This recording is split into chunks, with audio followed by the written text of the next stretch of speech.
दोस्तों, सरकार गिरते ही प्रमुख सचिव आलोक शुक्ला सहित अब कई उच्च अधिकारियों का भी एक के बाद एक पत्ता साफ होना शुरू हो चुका है।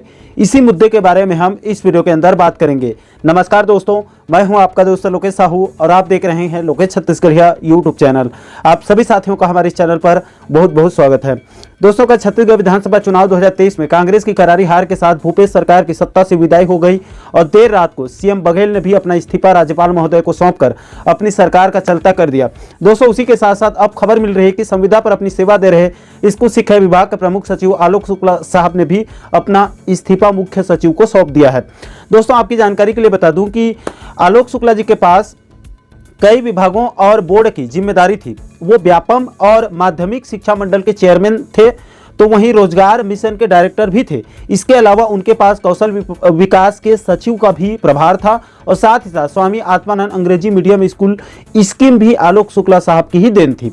इसके अलावा दोस्तों, एक खबर यह भी मिल रही है कि एक तरफ इधर प्रमुख सचिव आलोक शुक्ला जी ने इस्तीफा दिया, तो वहीं सरकार जाने के बाद सीएम हाउस के आधा दर्जन यानी कि 6 बड़े अधिकारियों की भी छुट्टी कर दी गई है, जिसमें 6 अधिकारियों में से 4 अधिकारी तो बाकायदा मुख्यमंत्री के ओएसडी थे और 2 अधिकारी निज सचिव थे, उनको वहां से हटाया गया है।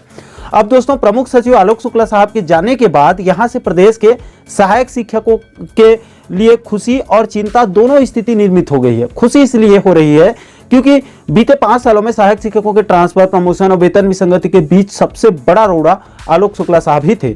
सहायक शिक्षकों का मानना है कि उनके वजह से ही न तो सहायक शिक्षकों का प्रमोशन हो पाया, न ही ट्रांसफर हो पाया और न ही वेतन विसंगति दूर हो पाई। और अंत में जिस प्रकार से प्रमोशन को खींचकर आचार संहिता में फंसाया गया या फंस गया, उसको लेकर सहायक शिक्षक प्रमुख सचिव आलोक शुक्ला से और ज्यादा भड़के हुए थे। इसलिए उनके जाने के बाद अब सहायक शिक्षकों में खुशी की लहर देखी जा रही है।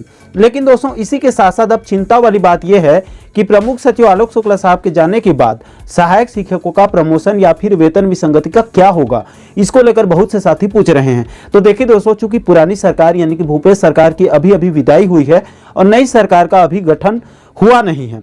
नए मुख्यमंत्री, उसके कैबिनेट मंत्रियों की शपथ होगी, उसके बाद पूरा मंत्रिमंडल गठन होगा, उसके बाद ही नया मुख्यमंत्री या फिर नया सरकार कोई कामकाज कर सकता है। इसलिए आप लोग कम से कम 1-1.5 सप्ताह का इंतजार कीजिए। नई सरकार गठन के बाद ही नया काम हो पाएगा। इसके संबंध में फेडरेशन के प्रदेश अध्यक्ष मनीष मिश्रा जी से चर्चा करके आगामी वीडियो में आप लोगों को उसको विस्तार पूर्वक बताएंगे कि आखिर सहायक शिक्षकों को प्रमोशन या फिर वेतन विसंगति का क्या होगा। बाकी दोस्तों, प्रमुख सचिव आलोक शुक्ला साहब के इस्तीफा को लेकर आप लोगों की क्या राय है, आप नीचे कमेंट सेक्शन में अपनी प्रतिक्रिया जरूर साझा कीजिएगा। और साथियों, आप आगे भी प्रदेश के शिक्षक साथियों के साथ साथ अन्य विभागों के कर्मचारी साथियों से जुड़ी इसी प्रकार के महत्वपूर्ण मुद्दों पर वीडियो देखना चाहते हैं तो आप हमारे चैनल को सब्सक्राइब जरूर कर लीजिएगा, ताकि आने वाले सभी नए वीडियो का नोटिफिकेशन आप लोगों तक तुरंत पहुंच सके। दोस्तों, अभी के लिए फिलहाल इस वीडियो में इतना ही। मुझे दीजिए इजाजत। मैं मिलता हूं आपसे एक और महत्वपूर्ण मुद्दे के साथ, महत्वपूर्ण टॉपिक के साथ। तब तक के लिए जय हिंद, जय छत्तीसगढ़।